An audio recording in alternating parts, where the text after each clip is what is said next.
ونصلي ونسلم على رسوله الکریم اما بعد۔ گزشتہ کل 17ویں پارے کے آخر تک کچھ تھوڑی سی باتیں عرض کی تھی۔ 18ویں پارے کی جو پہلی صورت ہے وہ سورہ مومنون ہے۔ مومنون کہنے کی وجہ حضرات نے یہ لکھی ہے کہ اس کے شروع میں ایمان والوں کی 10 صفات کا بیان ہے، اور حضرت عمر رضی اللہ عنہ حضور صلی اللہ علیہ وآلہ وسلم سے نقل کرتے ہیں، جو شخص بھی اپنے اندر ان صفات کو پیدا کرے گا اللہ پاک اس کو جنت میں بھیجیں گے۔ اور دوسری حدیث مبارک میں یہ آتا ہے کہ حضرت عائشہ رضی اللہ تعالی عنہ سے پوچھا گیا کہ حضور صلی اللہ علیہ وآلہ وسلم کی کیا صفات ہیں قرآن پاک کے اندر؟ تو انہوں نے کہا، حضرت عائشہ رضی اللہ عنہ نے یہ آیتیں پڑھی، کہا کہ حضور صلی اللہ علیہ وآلہ وسلم کی زندگی میں یہ ہے۔ تو اس میں سر فہرست بات یہ ہے کہ پکی بات ہے کہ ایمان والے کامیاب ہو گئے۔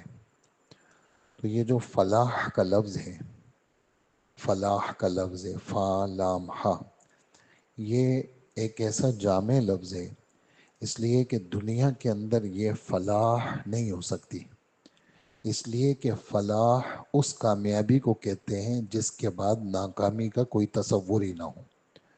تو یہ والی فلاح صرف آخرت میں ہوگی جو ایمان والوں کو جنت میں ملے گی۔ اسی وجہ سے صرف ایمان والوں کے لیے ہی اولئک هم المفلحون کا لفظ ہے۔ دنیا میں کسی کو جتنے بھی مزے مل جائیں اس کو مفلح نہیں کہہ سکتے، کامیاب نہیں کہہ سکتے۔ وجہ یہ ہے کہ وہ کامیابی یقینی نہیں ہے، اس کے بعد کچھ بھی ہو سکتا ہے۔ لیکن جو آدمی ایمان کے ساتھ چلا گیا تو اس کے بارے میں یہ ہے کہ یہ مفلح ہے، یعنی کامیاب ہے۔ کیا معنی کامیابی کا؟ اس کے بعد ناکامی نہیں ہے۔ تو قد افلح المؤمنون، سب سے پہلے کامیابی کا جو وہ ہے سبب ہے وہ ایمان ہے۔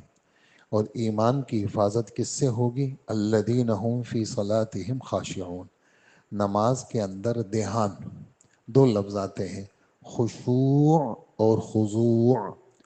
تو خشوع کا تعلق دل کے ساتھ ہے، دل کے سکون کو کہتے ہیں، تو اور خضوع اس کا تعلق اعضاء کے ساتھ ہے۔ تو مومن کی نماز خشوع اور خضوع والی ہوتی ہے، یعنی اس کے اعضاء بھی پرسکون ہوتے ہیں اور اس کا دل بھی پرسکون ہوتا ہے۔ جیسے کہ حدیث مبارک میں آتا ہے کہ ایک آدمی نماز پڑھ رہے تھے تو وہ جیسے حرکت تھے، کبھی کھجلی ہو رہی ہے کبھی کیا، تو آپ نے دیکھا تو آپ نے فرمایا کہ اگر اس کے دل میں خشوع ہوتا تو اس کے اعضاء میں سکون ہوتا۔ تو دل الذین هم فی صلاتہم خاشعون، خشوع اور خضوع دونوں جڑے ہوئے ہیں آپس میں۔ تو دل میں اگر خشوع ہوگا تو اعضاء میں سکون بھی ہوگا۔ تو الذین هم فی صلاتہم خاشعون۔ اور تیسری چیز انہی ایمان والوں کے ایمان کی حفاظت، والذین هم عن اللغو معرضون، ہر وہ بیکار چیز جس کا نہ دنیا کا فائدہ نہ آخرت کا فائدہ، ایمان والے اس میں نہیں لگتے، ایمان والے اس سے منہ موڑتے ہیں۔ لغو کس کو کہتے ہیں؟ جس کا نہ دین کا فائدہ نہ دنیا کا فائدہ۔ دنیا کے فائدے سے مراد جیسے آدمی ورزش کرتا ہے تو اس سے اس کے بدن کو فائدہ ہوتا ہے، کوئی ایسی تفریح کرتا ہے جس سے اس کے دل دماغ کو سکون ملتا ہے۔ لیکن لغو ایسی چیز ہے جس میں نہ دین کا فائدہ نہ دنیا کا فائدہ۔ والذین هم للزکاة فاعلون، دو مطلب ہے اس کے۔ ایک مطلب یہ ہے کہ ایمان والے اپنے مالوں کی زکوٰۃ دیتے ہیں، دوسرا مطلب یہ ہے کہ ایمان والے اپنے دلوں پر محنت کر کے تزکیہ نفس کرتے ہیں، گندی چیزوں سے اپنے دل دماغ کو، حسد سے، کینہ سے، بغض سے، تکبر سے، بدگمانی سے، جاسوسی سے، غیبتوں سے، لوگوں کے مذاق اڑانے سے اپنی حفاظت کرتے ہیں۔ تو والذین هم للزکاة فاعلون۔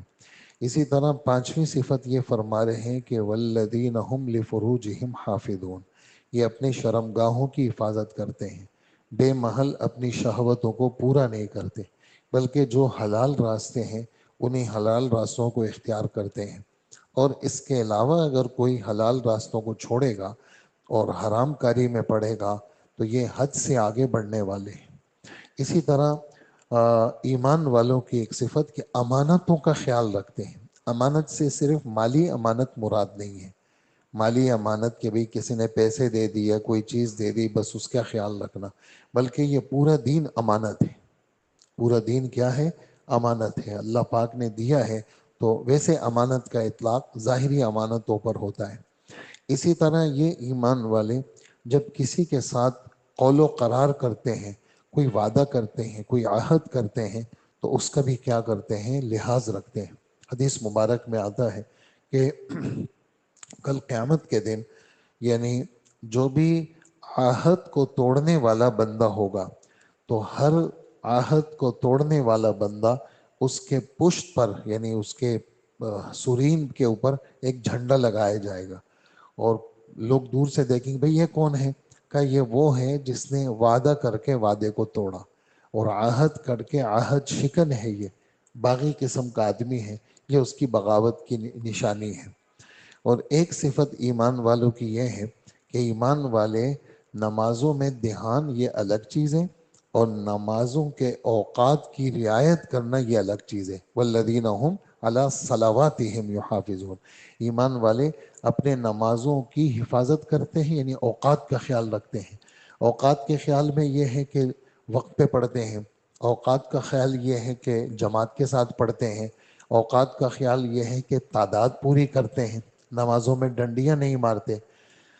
تو یہ صفات بیان کرنے کے بعد فرمائے کہ یہی لوگ جنت کے وارث ہیں، اللہ پاک ان کو جنت میں بھیجیں گے۔ اور فردوس جو ہے، حضور صلی اللہ علیہ وسلم فرماتے ہیں اللہ سے جنت مانگو تو جنت الفردوس مانگو، فإنہ اوسط الجنہ وأعلی الجنہ، اس لیے کہ یہ جنت کا بالکل بیچ ہے اور جنت کا بہت اونچا مرتبہ ہے۔ تو لہٰذا اللہ سے اگر جنت مانگو تو جنت الفردوس کی درخواست کیا کرو، اور یہ جنت الفردوس میں ایمان والے وہ ہمیشہ رہیں گے۔ تو یہ ان صفات کی وجہ سے اس سورت کو سورہ مومنون کہا۔ باقی اس سورت کا مضمون اللہ کی عظمت کا بیان ہے، اس میں انسان کی پیدائش کو ذکر کیا ہے کہ یہ گندے پانی سے بنا، پھر ماں کے پیٹ کے اندر وہ گندا پانی جو تھا وہ خون، جمع ہوا خون بنا، پھر جمع ہوا خون سے گوشت کی بوٹی بنی، پھر ہڈی بنی، پھر اس سے جیتا جاگتا انسان بنا، پھر اس کے بعد ہم نے اس انسان کو پوری زندگی دی، اور پھر یہ انسان اس دنیا کے اندر مر جاتا ہے اپنا وقت پورا کر کے، پھر یہی انسان کل قیامت کے دن ہمارے سامنے پیش ہوگا۔ تو یہ پوری ولادت سے ابتدا سے انتہا تک اور آخرت کی پیشی کو بھی ذکر کر لیا۔ یہ تو اس کے بدن کی نعمتیں تھیں، پھر اطراف کی نعمتیں، ہم نے آسمان بنایا، پھر ہم نے آسمان سے پانی برسایا، پھر ہم نے وہ پانی اس کے لیے محفوظ کیا، اس پانی سے ہم نے زیتون نکالے، اس پانی سے ہم نے یہ جو زیتون ہے تم مالش بھی کرتے ہو، اور اسی زیتون کو تم سالن کے طور پہ بھی استعمال کرتے ہو، تم روٹی ڈبو کر کے اس میں کھاتے ہو۔ وَصِبْغٍ لِلْآكِلِينَ، صبغن کہتے ہیں کسی چیز کو کسی چیز کے ساتھ ڈبو کر کے کھانا، تو زیتون کے تیل کے ساتھ بطور سالن کے بھی یہ کیا ہوتا ہے؟ استعمال ہوتا ہے۔ اور جانوروں کا دودھ تم استعمال کرتے ہو 14ویں پارے میں، جو میں نے تفصیل آپ حضرات کو سنائی تھی۔ پھر یعنی پہلے رکوع پر تو یہ بیان تھا، پھر یہاں سے انبیاء کا سلسلہ شروع ہوا، حضرت نوح علیہ السلام، ان کی قوم کی ہلاکت کا بیان، پھر اور پیغمبروں کا بیان، پھر فرمایا ثم ارسلنا رسلنا تترا، تترا کا ترجمہ ہے لگاتار، ہم نے انبیاء کا سلسلہ بھیجا۔ یہ باتیں ہمارے رب کیوں سناتے ہیں؟ یہ ان باتوں سے غرض یہ ہے کہ اللہ پاک نے پچھلی امتیں جتنے بھی تھی ان کے لیے نبیوں کو بھیج کر کے ان کی ہدایت کا انتظام کیا، اور یہ والی جو امت ہے اس میں تو نبی آئے گا نہیں، لہٰذا اس امت کا ہر فرد وہ نبی کا قائم مقام ہے، جس کو اللہ نے سمجھ بوجھ دی ہے، مسجد میں آتا ہے، سنتا ہے، سمجھتا ہے، تو وہ باقاعدہ داعی ہے، اس کے ذمے ہے کہ وہ دوسروں کی ہدایت کی فکر کرے۔ تم نبیوں کے قصے ہم تمہیں اس لیے سناتے ہیں تاکہ تم نبیوں کی نیابت میں نبیوں کا کام کرو۔ تو یہ، اور پھر جو ہے وہ جو نبیوں کی بات مانتا ہے اللہ اس کو کامیاب کرتے ہیں، نہیں مانتا اس کو ناکام کرتے ہیں۔ یہ جو دعوت ہے یہ بہت بڑی حجت ہے، یعنی لوگوں کے اوپر حجت تام ہو رہی ہے، ماننے والے بچیں گے اور نہ ماننے والے پھنسیں گے۔ اس لیے حضرت موسیٰ علیہ السلام، ہارون علیہ السلام، اور اسی طرح حضرت عیسیٰ علیہ السلام، ان کا بیان ہوا۔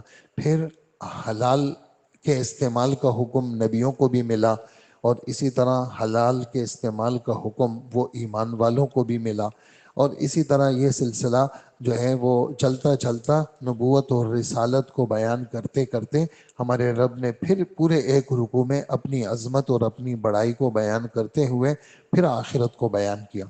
اور یہاں اس صورت میں برزخ کا لفظ آتا ہے۔ کس کا لفظ آتا ہے؟ برزخ کا لفظ۔ برزخ کس کو کہتے ہیں؟ لفظ برزخ کا معنی آڑ کے آتے ہیں۔ یہ جو برزخ ہے یہ آخرت اور دنیا کے بیچ میں ایک آڑ ہے۔ موت کے بعد سے لے کر قیامت تک کے زمانے کو برزخ کہتے ہیں۔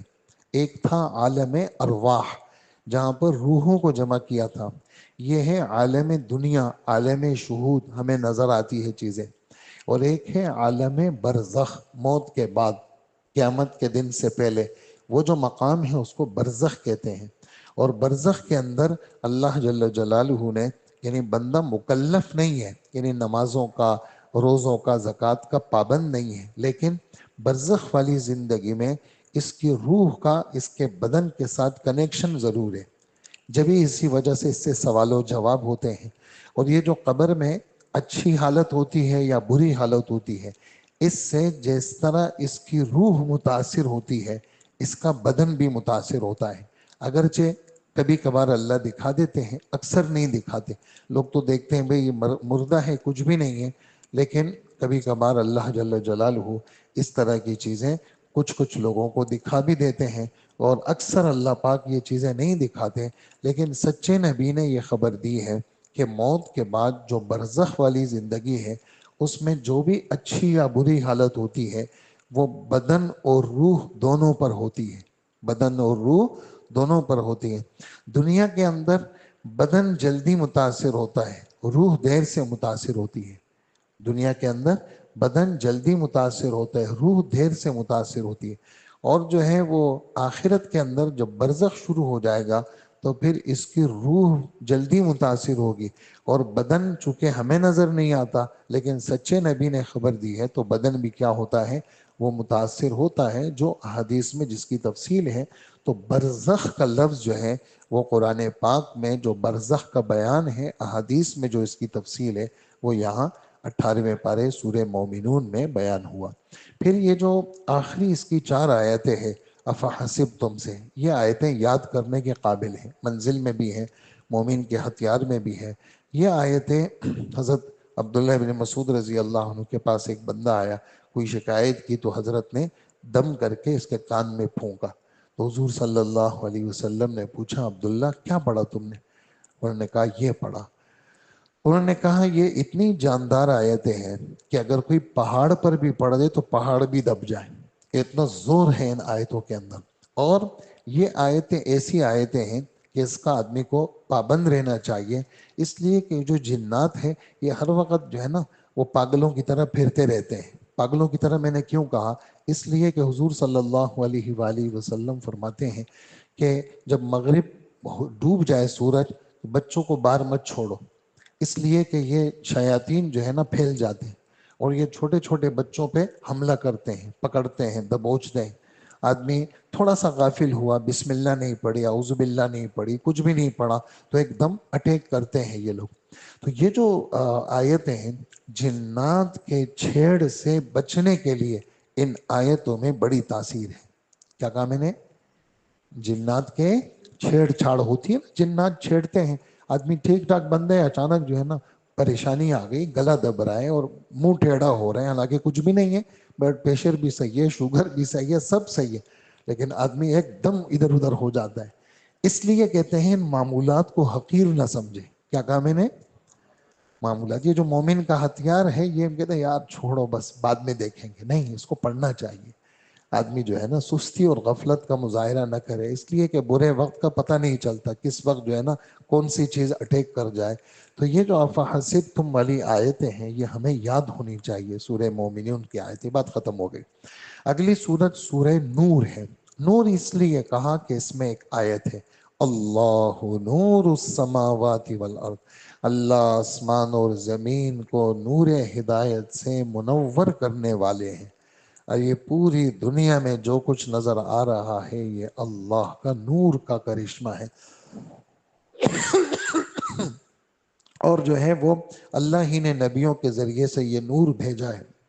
اور کہا اس نور کی مثال سنو، میں تمہیں ایک مثال سے سمجھاتا ہوں۔ پہلے زمانے میں یہ لائٹیں وغیرہ نہیں ہوتی تھی، پہلے زمانے میں دیواروں میں طاقچے بنتے تھے جس میں چراغ رکھتے تھے، جس کے اندر لالٹین رکھتے تھے۔ خود لالٹین بھی ایک مثال ہے، لالٹین کے اندر ایک بتی ہوتی ہے، وہ جلتی ہے، اس میں وہ ہوتا ہے اپنا شیشہ ہوتا ہے جو اس کی جو ہے نا وہ لائٹ کو جو ہے نا سمٹا کر کے رکھتا ہے۔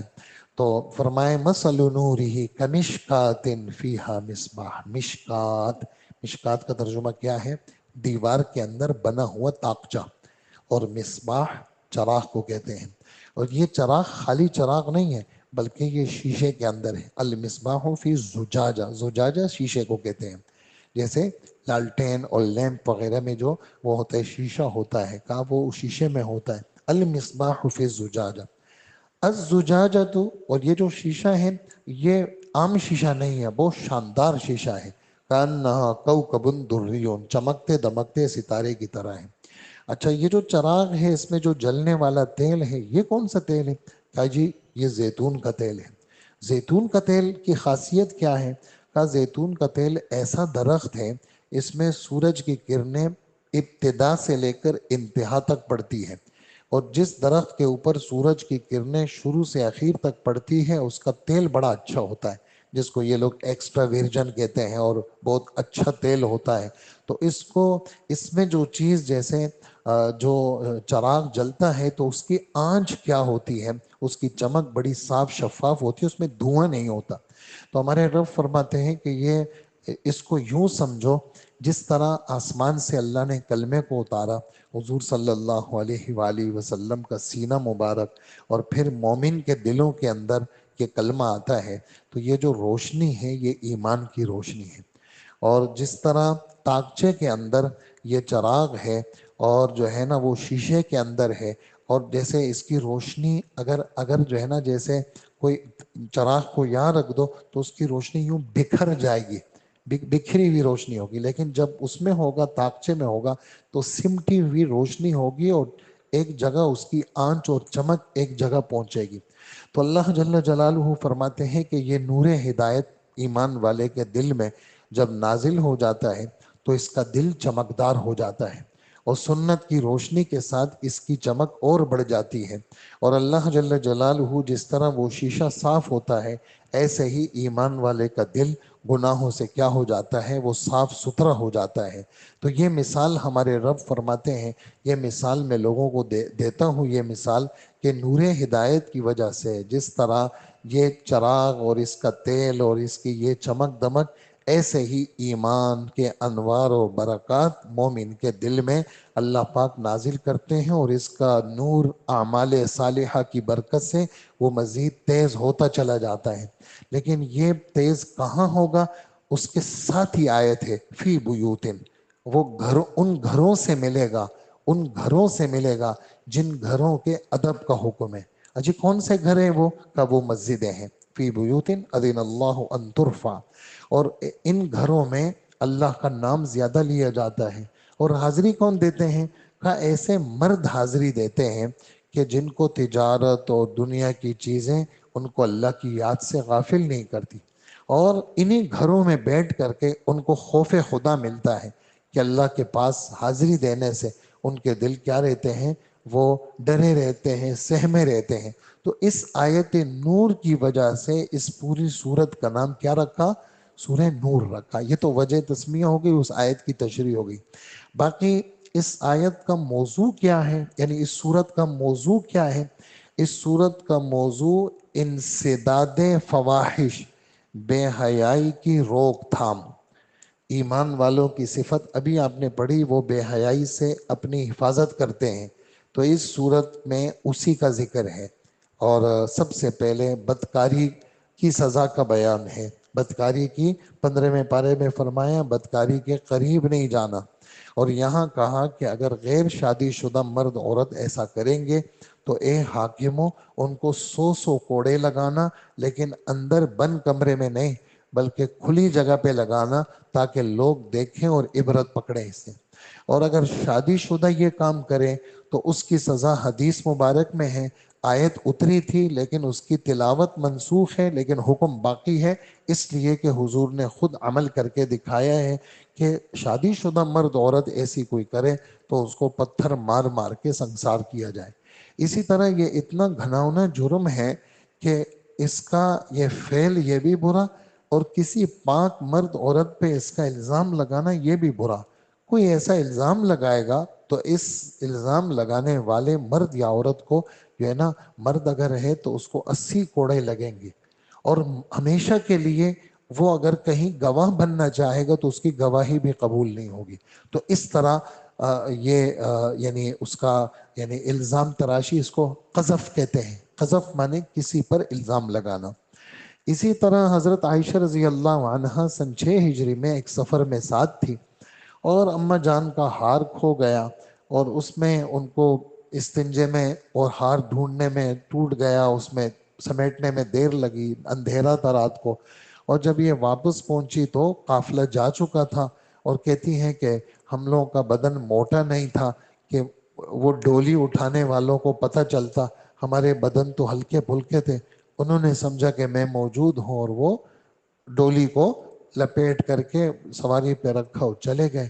جب میں پہنچی تو کوئی بھی نہیں تھا، اور اسی اثنا میں میری آنکھ لگ گئی۔ پیچھے ایک صحابی صفوان ابن معطل، وہ اللہ کے رسول نے مقرر کیے تھے، وہ جب آئے تو وہ پردے کے حکم کے نازل ہونے سے پہلے میرا چہرہ دیکھ چکے تھے۔ انہوں نے جیسے ہی مجھے دیکھا تو انہوں نے کہا انا للہ و انا الیہ راجعون۔ میں نے جب یہ سنا تو میں نے چہرہ چھپا لیا، اور پھر انہوں نے سواری لائی، میں اس پہ بیٹھ گئی۔ قافلہ بہت دور جا چکا تھا، ہم قافلے کے پاس دوپہر کے بعد پہنچے۔ اب جس کو میرے بارے میں ہلاک ہونا تھا، برباد ہونا تھا، وہ برباد ہو گیا۔ اس میں سر فہرست جو نام تھا وہ رئیس المنافقین عبداللہ ابن ابی ابن سلول کا تھا۔ اکا دکا مسلمان مرد اور عورتیں بھی اس میں مبتلا ہو گئے باتوں باتوں میں آ کر کے۔ تو مجھے کچھ پتہ نہیں، ادھر بات پھیلی ہوئی ہے، میں آتے ہی بیمار ہو گئی، لیکن مجھے تو پتہ بھی نہیں میرے بارے میں کیا باتیں ہو رہی ہے۔ بس ایک چیز سے مجھے شک ہوا کہ جب میں بیمار ہوتی تھی تو اللہ کے رسول مجھے بہت زیادہ یعنی جیسے محبت کا اظہار، مجھ سے پوچھنا یہ کرتے تھے، لیکن اس دفعہ میں بیمار ہوئی، حضور صلی اللہ علیہ وسلم توجہ ہی نہیں دے رہے ہیں، بس آتے ہیں انجانے جیسے خیریت پوچھ کے چلے جاتے ہیں۔ تو میں حیران تھی، میں نے کہا پتہ نہیں مجھ سے کیا غلطی ہو گئی کہ اللہ کے رسول میرا پوچھتے بھی نہیں ہیں۔ خیر ایک دن جو ہے وہ میں اپنے والد کی ایک میری عزیزہ تھی ام مستح، ان کے ساتھ جو ہے نا بیت الخلاء کے لیے ہمارے گھروں کے اندر نظام نہیں تھا، اور ہماری ترتیب زمانے جاہلیت کے عربوں جیسے تھی کہ ہم 24 گھنٹے میں ایک دفعہ بڑے پیشاب کے لیے دور جاتے تھے، اور چھوٹا پیشاب کا نظم گھر میں تھا۔ تو میں اس طرح ان کے ساتھ جا رہی تھی، جب وہ واپس آ رہے تھے تو ان کی چادر میں ان کا پاؤں پھنسا تو وہ گری۔ انہوں نے اپنے بیٹے مستح کو بد دعا دی کہ خدا میرے بیٹے مستح کا بیڑا غرق کرے۔ میں نے کہا کیوں بد دعا دے رہی ہیں آپ؟ یہ تو بدر کے شریک صحابی ہیں اور آپ بد دعا دے رہی ہیں۔ کہا تجھے پتہ نہیں ہے؟ کہا مجھے پتہ نہیں ہے، کیا ہوا؟ تو کہا کہ ایسا ایسا تیرے بارے میں یہ باتیں ہو رہی ہیں، تمہارے اوپر تو الزام لگا ہے۔ حضرت عائشہ فرماتی ہے میرے پاؤں کے نیچے زمین نکل گئی۔ میں نے کہا یہ کیا غضب ہو گیا؟ آگے میرے بخار میں اور اضافہ ہو گیا اور میں نے رونا شروع کیا۔ خیر میں نے حضور آئے، حضور نے ایسی بے دلی کے ساتھ خیریت پوچھی، تو میں نے آپ سے کہا کہ اجازت دے میں اپنے والد صاحب کے گھر چلی جاؤں، اجازت دے دی۔ ادھر جب پہنچی تو میری والدہ جو ہے وہ میں نے رونے لگی۔ میں نے کہا یہ خبر سچ ہے؟ انہوں نے کہا سچ ہے۔ تو میرے جیسے میں نے ایک زور سے چیخ ماری، تو میرے والد چھت پر قرآن پڑھ رہے تھے، تو واپس جب اترے تو انہوں نے کہا کیا ہوا؟ انہوں نے کہا اس کو تو پتہ ہی نہیں تھا، اب پتہ چلا ہے۔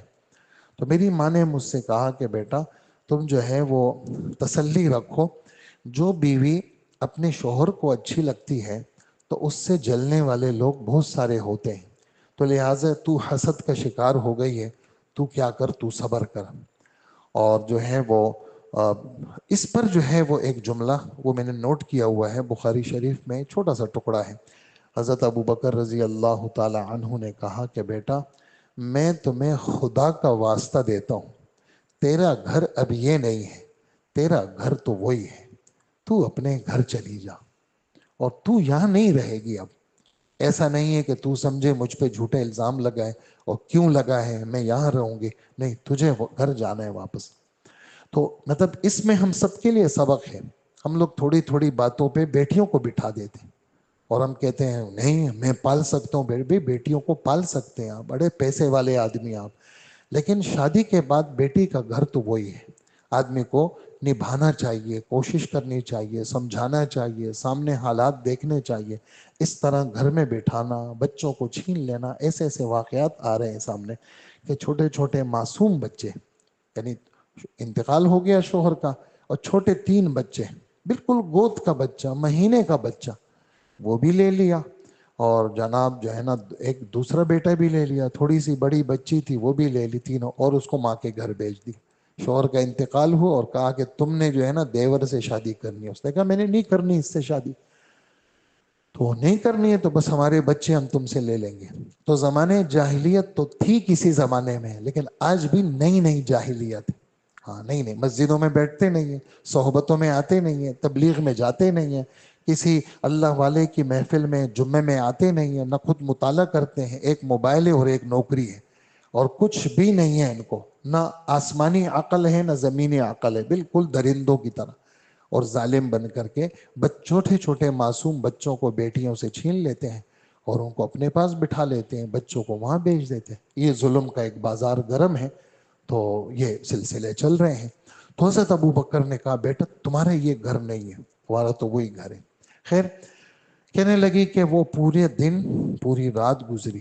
ایک انصاری عورت آئی، وہ میرے ساتھ بیٹھ گئی، جیسے عورتیں ہوتی ہیں وہ میرے ساتھ جیسے اس میں وہ بھی شریک ہو گئی رونے میں. اتنے میں حضور صلی اللہ علیہ وسلم آئے تو میرے پاس بیٹھے اور مجھ سے کہنے لگے کہ عائشہ ان العبد اذا اعترف ثم تاب تاب اللہ علیہ. باب الاستغفار میں یہ روایت ہے کہ بندہ جب کوئی گناہ کرتا ہے اور اعتراف جرم کرتا ہے اور اللہ سے معافی مانگتا ہے تو اللہ اس کو معاف کر دیتے ہیں.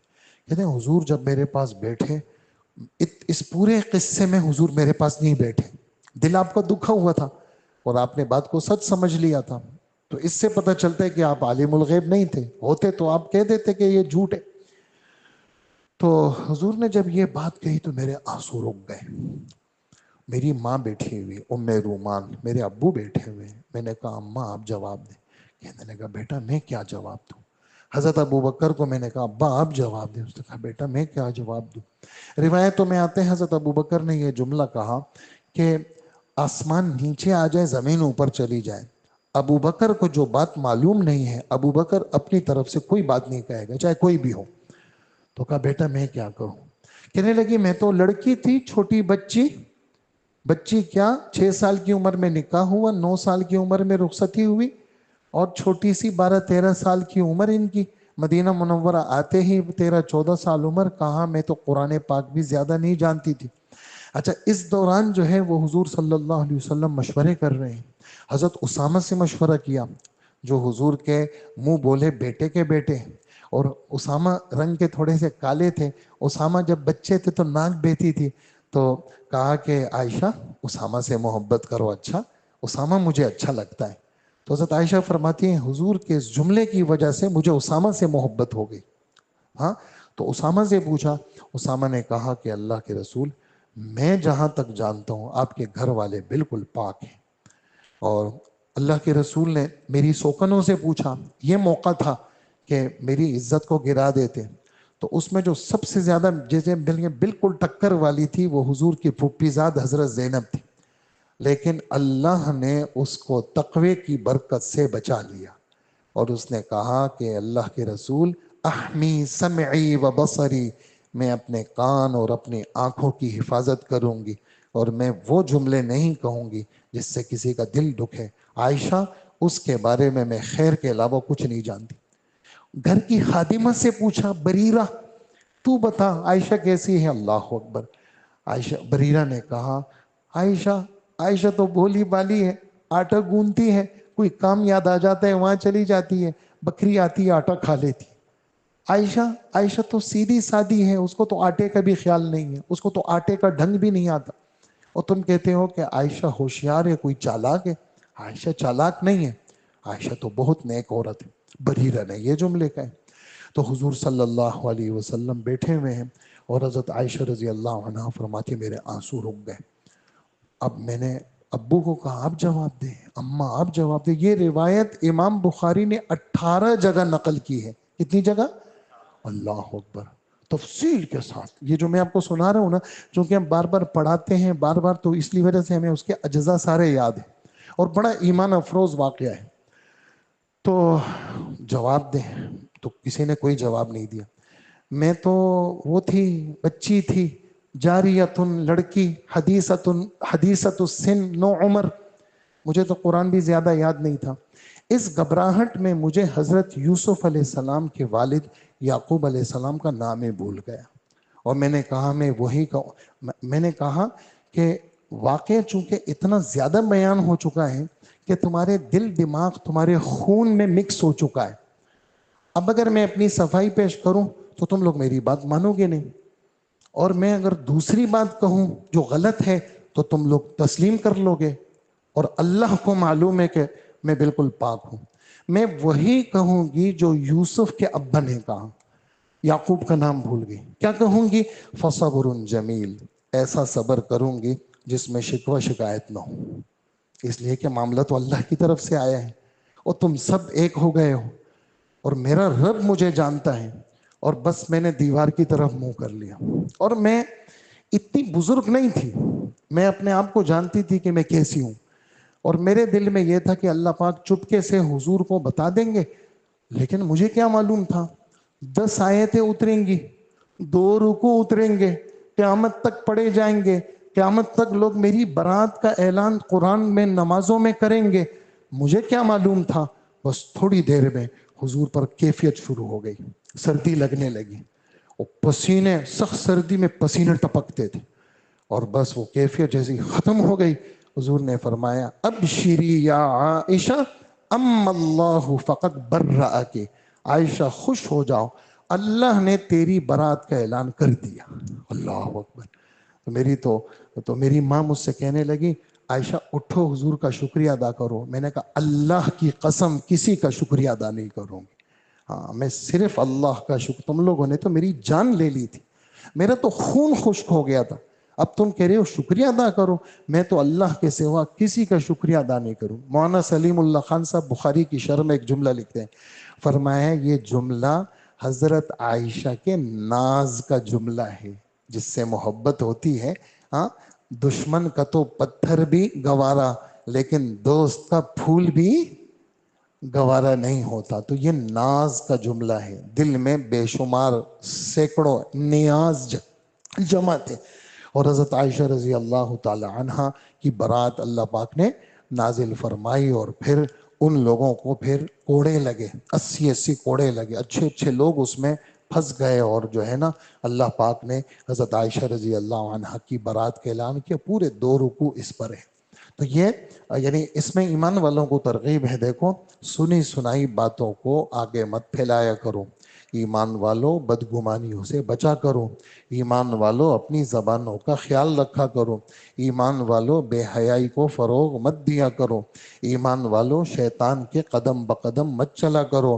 ایمان والو اپنے تزکیہ نفس کا خیال رکھا کرو.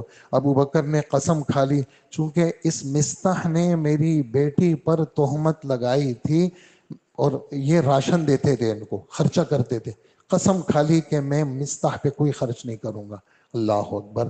ہمارے رب بھی کیسے مربی ہے, ہمارے رب بھی ہاں کہا کہ ابو بکر جیسے اچھے لوگوں کو قسم نہیں کھانی چاہیے کہ وہ خرچ نہیں کریں گے, بلکہ ابو بکر تم جیسے آدمی یہ نہیں چاہتے کہ اللہ تمہیں بخش دے. تو ابو بکر نے جب سنا تو پانی ہو گئے کہنے لگا کیوں ہم نہیں چاہتے، ہم تو مغفرت کے کیا ہیں، ہم تو متلاشی ہیں. اور وہ خرچہ دوبارہ شروع کر لیا اور بڑھا کے خرچ شروع کر لیا اور کہا کہ ہم اپنے دلوں میں کینہ رکھنے والے لوگ نہیں ہیں. انہوں نے ٹھیک ہے میری بیٹی پر جھوٹی تہمت لگائی، لیکن جو ہم خرچ کرتے تھے اس سے زیادہ ہم خرچ کریں گے. پھر اعلان ہوا ہمارے رب نے کہ جو خبیث قسم کی گندی اور زانیہ عورتیں ہیں وہ تو انہی کا حصہ ہے جو خبیث قسم کے مرد ہیں، اور جو خبیث مرد ہیں وہ ان کے، اور خبیث عورتیں خبیث مرد. اور طیبات للطیبین، پاکیزہ خواتین پاکیزہ مردوں کے لیے، اور پاکیزہ مرد پاکیزہ خواتین کے لیے. اور اللہ پاک نے ان کو ہر عیب سے پاک پیدا کیا ہے. یہ پورا قصہ تھا، بہت ہی یہ وہ ایمان افروز قصہ ہے، اس لیے میں نے آپ حضرات کو پورا سنایا. اسی طرح اسی صورت میں اجازت کے احکامات، آداب بتائیں. کہیں کسی کے گھر پہ جاؤ، دروازے کو دھکا مت دیا کرو بلکہ دستک دیا کرو. ایک طرف تبلیغ میں ہم جاتے ہیں، گشت کے آداب میں کہتے ہیں دروازے کے سامنے کھڑے مت ہوا کرو، دستک دیا کرو، دائیں طرف ہو جایا کرو، نظریں جھکا لیا کرو، گھروں میں مت دیکھا کرو اچانک کوئی دروازہ کھولے تمہاری نظر اندر پڑ جائے، اور سلام کیا کرو، اجازت لیا کرو، اور 3 دفعہ پوچھا کرو. اگر اجازت مل جائے تو بہت اچھا، نہیں ملے تو واپس آ جائے کرو. اس واپسی کو محسوس مت کیا کرو. لیکن کچھ جگہ ایسی ہیں جو عوامی جگہ ہیں، وہاں اجازت نہیں ہوتی، جیسے مسجد ہے، مدرسہ ہے، سرایہ ہے، عام مسافر خانے ہیں. کوئی کسی کی پرائیویٹ جگہ ہے، اس کا گھر ہے، وہاں تو اجازت لیں گے، لیکن ایسی عمومی جگہ ہیں وہاں پر اجازت لینے کی ضرورت نہیں ہے. اسی طرح ایمان والے مردوں کو کہو نگاہوں کو نیچے رکھیں. یہ نگاہوں کا نیچا رکھنا ان کے دل کو پاک کرے گا، اور اللہ پاک تمہارے ادھر ادھر نظریں گھمانے کو اچھی طرح جانتے ہیں. ایمان والی عورتوں کو کہیں کہ اپنی نظروں کو نیچے کیا کریں، عزتوں کی حفاظت کیا کریں، اپنی زینت کی جو جگہ ہیں وہ غیر محارم کے سامنے واضح نہ کیا کریں. اور اپنے تمہارا شوہر اس کو دیکھ سکتا ہے، تمہارے بیٹے دیکھ سکتے ہیں، تمہارا سسر ہے، تمہارا جو چچا ہے، تمہاری خالہ ہے، تمہارے ماموں ہیں، یہ تو ان سے تمہارا پردہ نہیں ہے. اور اس کے علاوہ جو ہے وہ ان باقی جتنے بھی لوگ ہیں، یہاں تک کہ ایسا سیانہ بچہ جو 10-11 سال کا بچہ ہے، عورت کو چاہیے کہ وہ اس سے بھی اپنی حفاظت کرے.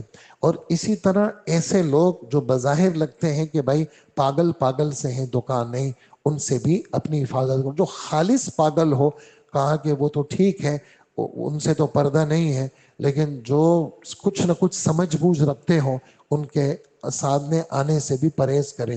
اسی طرح جو ہے نا وہ مرد جو نہ مرد ہے نہ عورت ہے، نہ مرد ہے نہ عورت ہے، لیکن جو ہے وہ ان میں مرد کی شباہت غالب ہے، ان سے بھی پردہ کرنے کا ہمارے نبی نے، ہمارے رب نے حکم دیا ہے. اسی طرح انہی آیتوں میں اگلی آیت ہے، جو بے نکاحی مرد ہے، بے نکاحی عورت ہے، ان کی شادیاں آسان بناؤ. ان کی شادیاں کیا کرو؟ آسان بناؤ مشکلات میں. اور یہ مت کہو یار یہ تو ان کے پاس تو کچھ ہے نہیں، کہا بس گزارے لائق مہر کی رقم خرچہ موجود ہے تو شادی کر لیا کرو. اور اللہ نے شادی میں یہ تاثیر رکھی ہے کہ اللہ پاک نے برکت رکھی ہے، اور اللہ پاک غنا بھی کر دیتے ہیں، آدمی کو غنی کر دیتے ہیں. اسی طرح جو ہے وہ بعض خاص اوقات گھر کے اندر بھی اجازت لیا کرو. جیسے خاص اوقات ہے، دوپہر قیلولہ کا وقت ہے تو بالکل خصوصی ابا کے کمرے میں، بھائی کے کمرے میں ایک دم دروازہ کھول دیا، کہا مت جایا کرو. جیسے دوپہر کا وقت ہے، من قبل صلاة الفجر وحین تضعون ثیابکم من الظہیرہ ومن بعد صلاة العشاء ثلاث عورات لکم. یہ 3 اوقات ایسے ہیں کہ گھر کے اندر بچے بھی اپنے ابا کے کمرے میں ایسے نہ آئے، نہ معلوم ماں کس حالت میں ہے، اپنے بھائی کے کمرے میں نہ آئے، نہ معلوم بھابھی کس حالت میں ہے، اپنی بہن کے کمرے میں نہ معلوم بہن کس حالت میں ہے. تو بعض ایسے جو پردے کے اوقات ہیں اپنے گھروں کے اندر بھی خیال رکھا کرو. اسی طرح وہ خواتین جو بہت بوڑھی ہو گئی ہیں، القواعد کہا ان کو، قواعد قاعدت ان کی جمع، بس بیچاری چلنے پھرنے سے معذور ہو گئی، بیٹھ گئی، بہت عمر رسیدہ ہے. کہا کہ وہ اگر بالکل پکا پردہ نہ کریں تو ان کو اجازت ہے، لیکن وہ بھی اگر اپنے چہرے کو، اپنے بدن کو چھپا کے رکھے، یہ ایسی عورتوں کے لیے کیا ہے؟ یہ بہتر ہے۔ تو یہ احکامات والی صورت ہے جس میں زیادہ تر جو باتیں ہیں وہ ہے یعنی آدمی بے حیائی سے بچنا، یہ ہر ایمان والی کی کیا ہے اہم ضرورت ہے۔ اسی پر ہم اپنی بات ختم کریں گے۔ اللہ پاک ہمیں عمل کی توفیق عطا فرمائے۔ اللہم صلی علی سیدنا و مولانا محمد وآلہ واصحابہ اجمعین۔ اے اللہ، آپ ہی کی توفیق سے 20 پارے مکمل ہو گئے، یا اللہ باقی 10 سپارے بھی آسان فرما، اور تفسیر کے 18 پارے ہو گئے، یہ باقی 12 پارے بھی آسان فرما۔ اے ہمارے رب، ہمارا ختم، ہمارا اعتکاف، ہمارے جمعے، ہماری عید کی نماز تک جتنے معمولات ہیں اللہ، بیماریوں تکلیفوں کے بغیر اور امتحانات کے بغیر بہت عافیت کے ساتھ یہ سارے معمولات ہمارے نمازیوں کے لیے، ہم سب کے لیے آسان فرما۔ اللہ ہر غم، ہر شر، ہر فتنے سے ہمیں محفوظ فرما، گھروں سے بے دینیاں ختم فرما، بے حیائیاں ختم فرما۔ اے اللہ عافیت کا معاملہ فرما۔ اے ہمارے رب، آپ کے سامنے ہاتھ اٹھانا، آپ کو یاد کرنا اللہ ہمارے لیے آسان فرما۔ اللہ گناہوں کی نفرت نصیب فرما۔ اللہ گناہوں سے ہم سب کو لا تعلق بنا۔ اے اللہ ہمارے اور ہمارے گناہوں کے بیچ میں ایسی دوری کر دے جیسے مشرق اور مغرب کے درمیان دوری ہے۔ اور اے اللہ ہمارے گناہوں کو یا اللہ اولوں کے پانی سے، ٹھنڈے پانی سے، میٹھے پانی سے ہمارے گناہوں کے اثرات کو دھو دیجئے۔ اور اے اللہ ہمارے دل کو گناہوں سے ایسا پاک کر دیجئے جیسے سفید کپڑے کو میل کچیل سے دھویا اور پاک کیا جاتا ہے۔ اللہ ہمارے دلوں کی صفائی مطلوب ہے۔ اللہ اس رمضان میں ہمیں تزکیہ نفس دے دے۔ اللہ پاک ہماری نگاہوں کی حفاظت فرما۔ اللہ ملک پاکستان کی حفاظت فرما۔ اللہ ہمارے ملک کو ہر بربادی سے بچا، ہر مہنگائی سے بچا، کراچی کی ٹوٹ پھوٹ ختم فرما۔ اللہ ہمیں نیک صالح حکمران دے دے، اور اے اللہ عافیت اور خیر کا معاملہ فرما۔ اور جتنے کافر ہیں اللہ ان کے مقدر میں ہدایت اگر نہیں ہے اور مذہب اسلام کے دور کرنے کا اور مسلمانوں کو تکلیف دینے کا سبب بنتے ہیں، اللہ پاک ان کو چن چن کر ہلاک کر دے اور اپنی زمین کو ایسے بدبختوں سے پاک کر دے۔ اللہ ہمیں ہر شر سے بچا لے، ہماری مسجد کو، مسجد کے نمازیوں کو، ہم سب کو محفوظ فرما۔ ہر آفت اور بلا سے بچا لیجئے، دعاؤں کو قبول کر لیجئے برحمتک یا ارحم الراحمین۔